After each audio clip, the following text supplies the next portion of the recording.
Hello students. आज का अपना जो टॉपिक है वो क्लास 12वीं का सिंथेसिस है। सिंथेसिस यानी कि दो या दो से अधिक सरल वाक्यों को जोड़कर एक सरल वाक्य बनाना या एक संयुक्त वाक्य यानी कंपाउंड सेंटेंस बनाना या एक जटिल अथवा मिश्र कॉम्प्लेक्स सेंटेंस बनाना होता है। इसका जो शाब्दिक अर्थ है वो है जोड़ना या संश्लेषण करना। देखिए उदाहरण देखते हैं।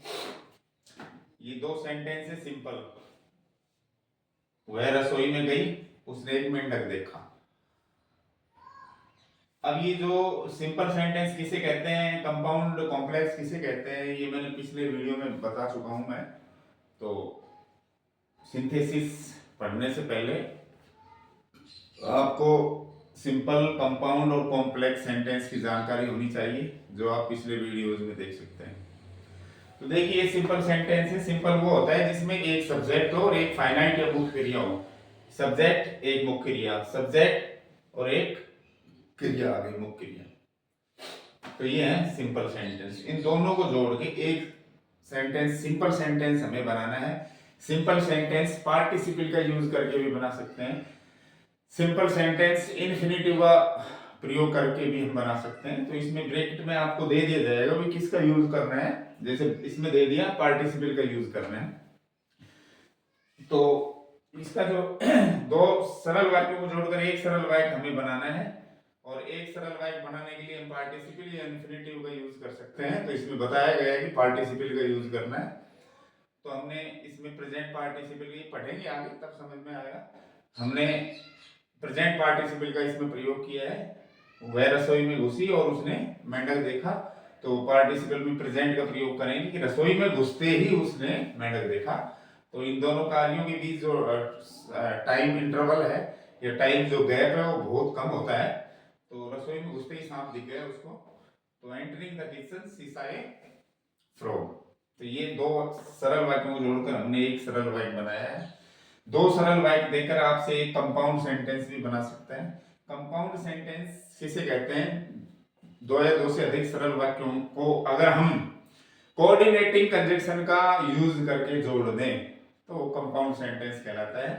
तो अगर ब्रैकेट में कंपाउंड कोऑर्डिनेटिंग कंजक्शन दे रखा है तो समझ लो कंपाउंड सेंटेंस ही बनाना है हमें। तो ये कंजक्शन भी मैंने बताए थे, कोऑर्डिनेटिंग कौन कौन से हैं इस टॉपिक में पुनः आपको बता दिए जाएंगे। तो बोथ हैंड एक कोऑर्डिनेटिंग कंजक्शन है। तो इसका यूज करके हम कंपाउंड सेंटेंस ही बना सकेंगे। तो देखिए राहुल ईमानदार था और वह दयालु था, यानी राहुल के दो गुण हैं, दो एडजेक्टिव दे रखे हैं। तो इसमें बोथ हैंड का यूज करके हम जोड़ देंगे। Rahul was both. जो चीजें अलग हैं उन दोनों को एंड से जोड़ो। ऑनेस्ट और काइंड अलग है तो दोनों को एंड से जोड़ दिया, और इन दोनों से पहले बहुत लग जाएगा ना। तीसरा है सरल वाक्य से कॉम्प्लेक्स बनाना। कॉम्प्लेक्स सेंटेंस वो होता है जो सबऑर्डिनेटिंग कंजक्शन का यूज करके हम बनाते हैं। दो या दो से अधिक सरल वाक्यों को जब हम कोऑर्डिनेटिंग कंजक्शन से जोड़कर एक बना देते हैं तो वो कॉम्प्लेक्स सेंटेंस कहलाता है। तो ये देखिए सरल वाक्य, मरीज मर चुका था, डॉक्टर आया। तो बिफोर क्या है? सबऑर्डिनेटिंग कंजक्शन है, एडवर्ब ऑफ टाइम है ये। और जिस वाक्य में, जिस क्लॉज में ये जुड़ेगा वो बन जाएगा एडवर्ब क्लॉज ऑफ टाइम। तो देखते हैं, मरीज मर चुका था और डॉक्टर आया। तो अगर बिफोर से वाक्य जुड़वाता है तो समझ लो इससे पहले वो आएगा क्लॉज जो पहले पूरा हो चुका है। तो पहले क्या हुआ? मरीज मर गया, तो वो पहले आएगा। उसके बाद सीधा बिफोर लगा के दूसरा वाक्य उतार देते हैं। ये इधर भी दिया जा सकता है, ये उधर भी दिया जा सकता है, लेकिन जब भी बिफोर से जोड़े तो ये ध्यान रखने की बात है कि जो काम पहले पूर्ण हुआ है उसको पहले रखें, फिर बिफोर लगाएं, फिर दूसरा काम जो पूरा हुआ है वो लगाएं। तो ये डेफिनेशन है सिंथेसिस की। अब हम सीखेंगे दो या दो से अधिक सरल वाक्यों को जोड़कर एक सरल वाक्य कैसे बनाया जाता है, किस किस का यूज करके हम सरल वाक्य बना सकते हैं। तो चलिए देखते हैं।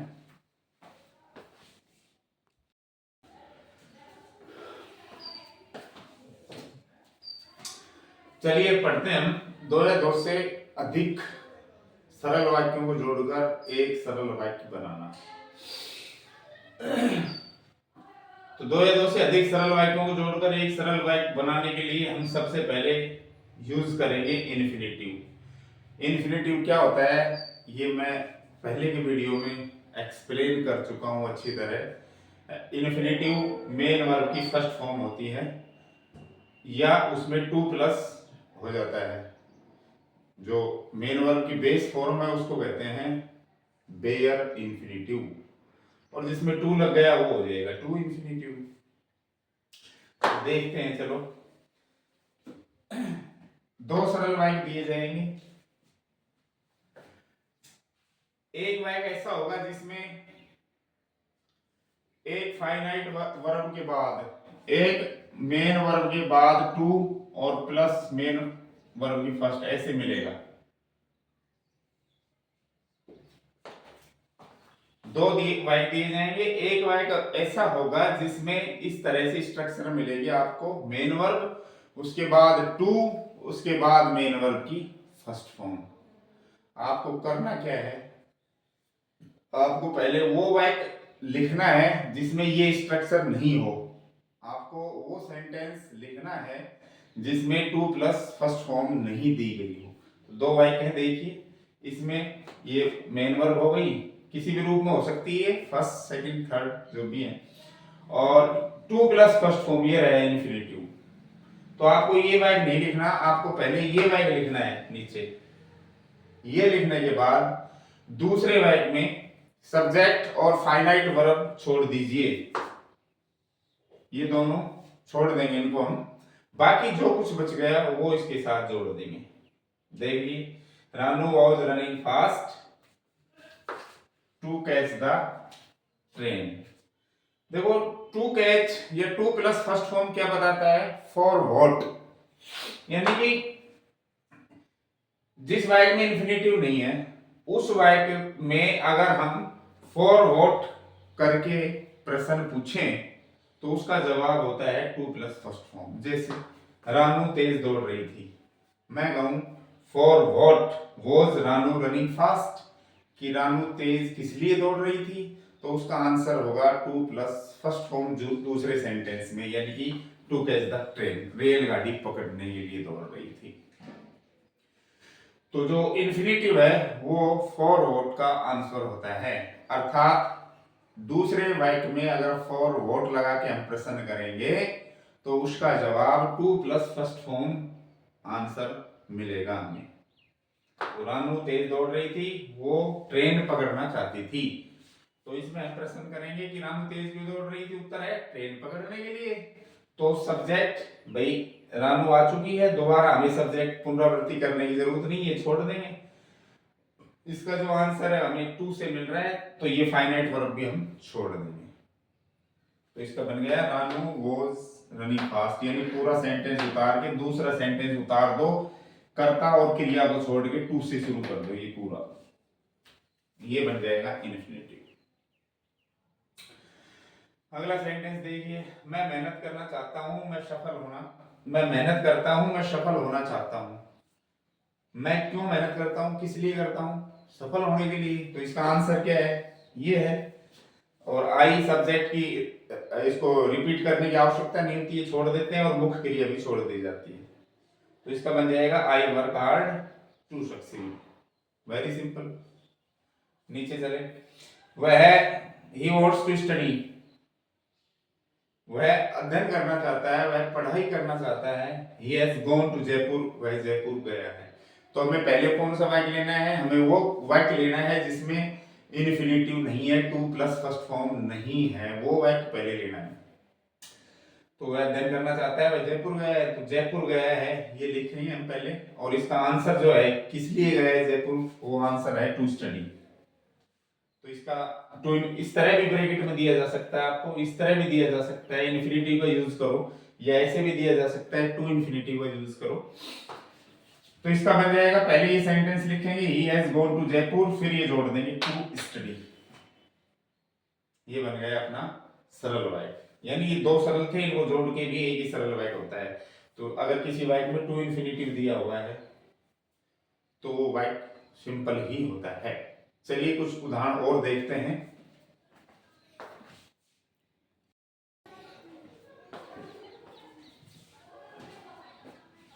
चलो देखिए, अब जो सरल वाक्य दिए गए हैं आपको, इसमें टू इन्फिनेटिव नहीं है, गौर से देखिए। इसलिए हम इसमें फॉर व्हाट का जवाब भी नहीं पा सकते, क्योंकि इसमें टू प्लस फर्स्ट फॉर्म किसी वाक्य में नहीं है। देख लीजिए, अब जो वाक्य है वो कैसे हैं? सिंपल। एक तो वाक्य स्थिति बता रहा है और एक वाक्य रिजल्ट परिणाम बता रहा है। वह बहुत गरीब है, वह किताब नहीं खरीद सकता।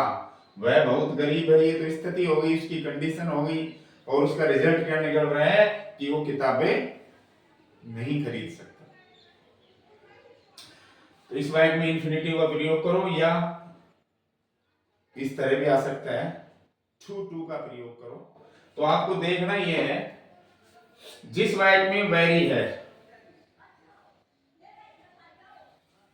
उस वेरी को हटा के आपको टू लगाना है वेरी की जगह, और दोनों वाक्यों के बीच में आपको फुल स्टॉप मिलेगा। फुल स्टॉप की जगह आपको टू लगाना है। टू, ये कंजक्शन हो गया, कोरिलेटिव कंजक्शन है ये, जो कि जोड़े में चलता है। इसका अर्थ नेगेटिव सेंस देता है ये हमेशा, इतना कि नहीं, इतना कि नहीं। अर्थात जिस वाक्य में हम टू लगाएंगे वो वाक्य नेगेटिव होगा। तो नेगेटिव में जो एडवर्ब ऑफ निगेशन है नोट, वो हटा दिया जाता है, और नोट से पहले मॉडल मिलेगा आपको कैन या कुड, वो भी हटा दिया जाता है, क्योंकि ये खुद ही नेगेटिव सेंस दे रहा है। तो वहां कैन नॉट या कुड नॉट का कोई औचित्य नहीं होता है, वो हटा दिया जाता है। सब्जेक्ट प्लस कैन या कुड नॉट को हटा देते हैं। देखिए, he is very poor, he can not by books, इसमें इन्फिनेटिव का प्रयोग करना है आपको, या कहूं कि टू का प्रयोग करो। तो क्या करना है, पहला वाक्य वेरी वाला पूरा वाक्य उतार के और वेरी की जगह टू लगा दो। उसके बाद यहाँ फुल स्टॉप है, यहाँ टू लगा दो। अब टू के बाद हमेशा क्या आएगा, फर्स्ट फॉर्म आएगी। तो फर्स्ट कहाँ है इस वाक्य में, वहीं से शुरू कर दो, पूरा उतार दो। To buy books, can not या कुड नॉट और सब्जेक्ट हट जाता है, मैंने लिख भी रखा है subject can not could not को हटा दिया जाता है। या कॉमन सेंस की बात है, अगर टू लग गया तो टू के बाद फर्स्ट फॉर्म आनी है, तो फर्स्ट फॉर्म ढूंढ लो कहाँ है, बाय।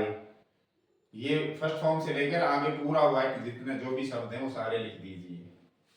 तो he is too poor to buy books, वह इतना गरीब है कि किताबें बाई नहीं कर सकता। ये नेगेटिव सेंस देता है, ये इतना की नहीं। और देखिए, C is very fast, C can not run, वो बहुत मोटी है, वह दौड़ नहीं सकती। तो C is too fat, to first form है, रन आगे कुछ है बस, रन पे समाप्त। कई बार क्या होता है, पहले वाक्य में वेरी नहीं मिलता है, लेकिन स्थिति तो वो वाक्य बताएगा। तो क्या करना है हमें, जब वेरी नहीं है तो हमें टू भी नहीं लगाना है। अगर वाक्य में वेरी नहीं है तो टू भी नहीं लगाना है, तो सिर्फ इन्फिनेटिव लगेगा। फिर देखिए, मेरे पास पैसे नहीं थे, मैं वो मूवी नहीं देख सका। तो स्थिति क्या थी, पैसे नहीं थे, परिणाम क्या निकला कि फिल्म नहीं देख सका, मूवी नहीं देख सका। तो अब इस वाक्य में वेरी तो है ही नहीं, तो वेरी नहीं है तो हमें टू भी नहीं लगाना। तो पूरा वाक्य उतार लो, और फुल स्टॉप जहां है वहां तो टू ही लगाना है, फुल स्टॉप की जगह टू ही लगाना है। और सब्जेक्ट या कैन कुड नॉट को छोड़ दो, सब्जेक्ट छोड़ दिया, कुड नॉट, कुड और नॉट को छोड़ दिया, ये छोड़ देंगे पूरा। फिर वही I had no money to watch the movie, to watch बन गया इन्फिनेटिव। तो मेरे पास पैसे नहीं थे उस फिल्म को देखने के लिए। ये था सिंपल सेंटेंस बनाना, दो सरल वाक्यों को जोड़कर। कुछ और वाक्य लेते हैं हम, ताकि और अच्छा समझ सकें। तो चलिए देखते हैं।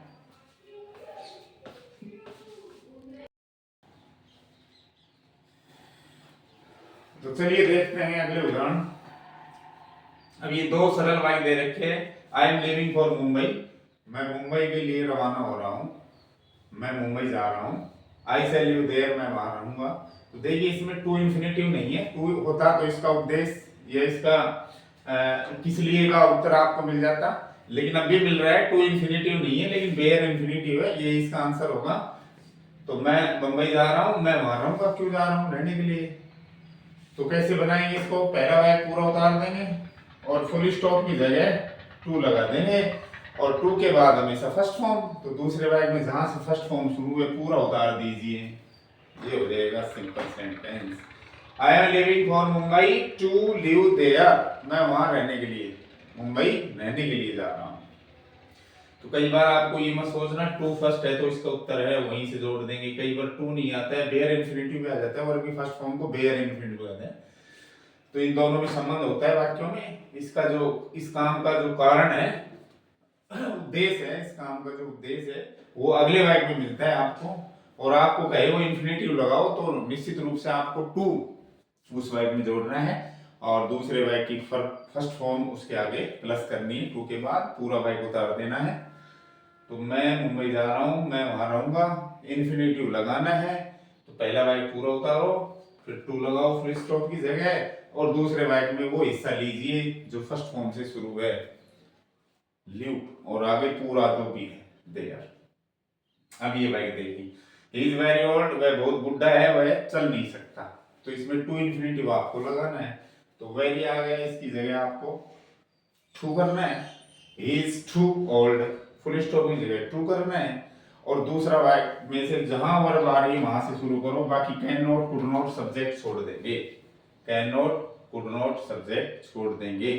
सब्जेक्ट वही छोड़ा जाता है जो दोबारा आ रहा है, सब्जेक्ट इसलिए छोड़ते हैं कि उसकी पुनरावृत्ति नहीं हो, क्योंकि एक बार आ चुका है, तो इसमें ही एक बार आ चुका है तो हम दोबारा ही नहीं लगाएंगे। यहाँ राम होता और यहाँ ही होता तो हम ही को फिर भी हटाते, क्योंकि राम आ गया है, संज्ञा है राम, उसकी जगह सर्वनाम दोबारा हम यूज क्यों करें।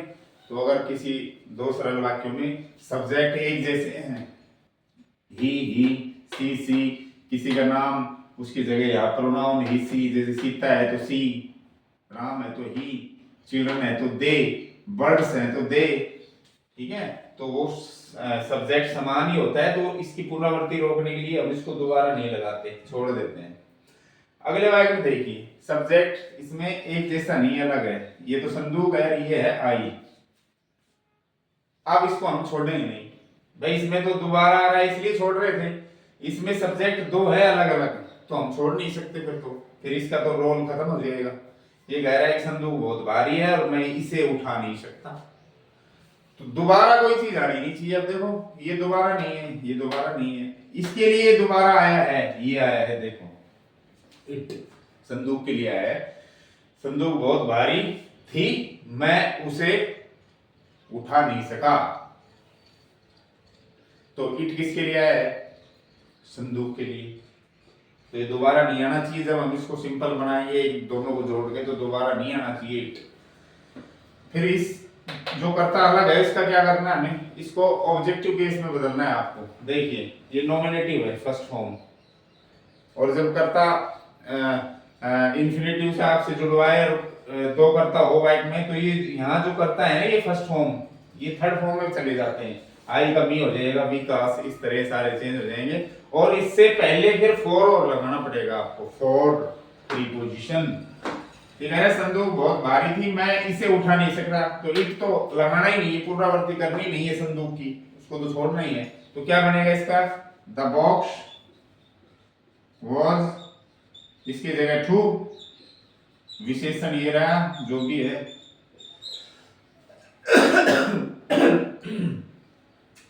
देखो सब्जेक्ट अगर समान आता है, समान आता है तो हम यहाँ फुल स्टॉप की जगह टू लगा रहे थे। अब सब्जेक्ट अलग अलग आ रहा है तो हम फुल स्टॉप की जगह यहाँ पर टू नहीं लगाएंगे। क्या करेंगे, तो उससे पहले हम जो सब्जेक्ट है अपना ये सेकंड है, इसका ऑब्जेक्टिव केस बना के और इससे पहले फॉर लगाएंगे, फॉर मी हो जाएगा। अब टू हम लगाएंगे, अब टू लगाएंगे और टू के बाद फर्स्ट फॉर्म कहाँ है ढूंढ लो, वही आएगी बस, lift. Can not, could not छोड़ देते हैं, सब्जेक्ट छोड़ देते हैं, लेकिन क्यों नहीं छोड़ रहे? क्योंकि सब्जेक्ट अलग है इससे, तो इसका सेंस लेने के लिए हमें ये यूज करना पड़ेगा। तो संदूक इतनी भारी थी मेरे लिए टू लिफ्ट कि मैं उठा नहीं सका, और टू के बाद फर्स्ट फॉर्म ही लगानी है। ये ऑब्जेक्ट जो आएगा वो इसके लिए आता है, और हम पुनरावृत्ति करते नहीं तो उसको भी छोड़ देते हैं। तो इसमें देखो समान है कर्ता, ही इज टू ओल्ड, समान करता है तो यही टू आ जाएगा, टू। और दूसरे वाक्य में फर्स्ट फॉर्म जो भी है, या फर्स्ट के बाद कुछ भी है पूरा लिख देंगे, है ही नहीं कुछ, इतना ही है, ये लो। लेकिन इसमें सब्जेक्ट अलग था, इसलिए टू हमने यहाँ नहीं लगाकर पहले इसको लिया, ऑब्जेक्ट बनाया और फॉर लगाया, फिर उसके बाद टू लगा के फर्स्ट फॉर्म लगाते हैं, फुल स्टॉप लगा देते हैं। तो ये विशेष ध्यान रखने की बात है दोनों वाक्यों को, सब्जेक्ट समान होने पर और असमान होने पर। अब देखिए ये इंपेरेटिव है कि फर्स्ट फॉर्म से शुरू है, उसे एक कुर्सी दे दो, he will sit on it, वो इस पर बैठेगा, तो वही कुर्सी क्यों दे दे? वही फॉरवर्ड वाई का उत्तर आएगा, क्यों दे? उत्तर है बैठ जाए, वो इसलिए बैठने के लिए। तो इसमें भी इंफिनिटी लगवा रहा है तो आपको टू लगाना ही लगाना है। तो ये पहला वाक्य पूरा लिख दो, गिव हिम ए चेयर, यहाँ टू आ जाएगा फुल स्टॉप की जगह, और टू के बाद आपको दूसरे वाक्य में वो अंश, वो भाग लेना है जो वर्ब की फर्स्ट फॉर्म से शुरू है। क्या हो जाएगा इसका? गिव हिम, उसे दे दो ए चेयर, एक कुर्सी दे दो, गिव हिम ए चेयर। अब यहाँ टू लग गया, टू। अब दूसरे वाक्य में जहां फर्स्ट है वो लिखो आप, सिट, फिर ऑन। अभी ईट किसके लिए आया है? ये इसके लिए आया है, कुर्सी के लिए, इस पर बैठ जाए वो इस पर बैठेगा, इस पर किस पर? कुर्सी पर। तो पुनरावृत्ति हमें करनी नहीं है, तो ईट को भी छोड़ दो, बस सिट ऑन तक हो जाएगा। Give him a chair to sit on, बैठने के लिए उसको कुर्सी दे दीजिए। डियर स्टूडेंट्स, ये था अपना सिंथेसिस, जिसमें हमने दो सरल वाक्यों को जोड़कर एक बड़ा सरल वाक्य बनाया, और जिसमें हमने यूज किया केवल और केवल इन्फिनिटिव का। इन्फिनिटिव का यूज करके हमने दो सरल वाक्यों को एक सरल वाक्य के रूप में जोड़ा। अब अगला जो है वो हम पार्टिसिपल का यूज करके दो सरल वाक्यों को एक सरल वाक्य बनाए। कभी किसी वाक्य में ठू ठू लग रहा हो, किसी वाक्य में ठू ठू कभी भी लग रहा हो, तो वो वाक्य सरल वाक्य होता है, ध्यान रखना। अब कई बार उसकी जगह ठू ठू की जगह सो दैट आपसे लगवाए, क्या लगवाए? कई बार इस वाक्य में जैसे ठू ठू दे रखा है, ब्रैकेट में दे देगा सो दैट का प्रयोग करो, तो सो दैट तो एडवर्ब ऑफ रीजन हो गया, यानी कि कॉम्प्लेक्स सेंटेंस बन जाएगा फिर उससे। तो टू टू किसी वाक्य में लग रहा हो तो समझ लो वो वाक्य सिंपल है, और सिंपल वाक्य से आपसे अगर वो सो दैट का प्रयोग करके नया वाक्य बनवाए तो वो वाक्य होगा complex. So that complex sentence में आता है, और टू टू सरल वाक्य ही होता है, क्योंकि इसके साथ इन्फिनिटिव है टू, इसलिए। तो ये था अपना combination of two sentences into one simple sentence by using infinitives। चलिए आगे देखते हैं अब पार्टिसिपल का यूज करके दो सरल वाक्यों का एक सरल वाक्य कैसे बनाया जाता है। तब तक के लिए वेट करें, and if you have any question then comment. If you have liked this video, then share it, and if you want to keep in touch, then subscribe my channel Vijay Jangid।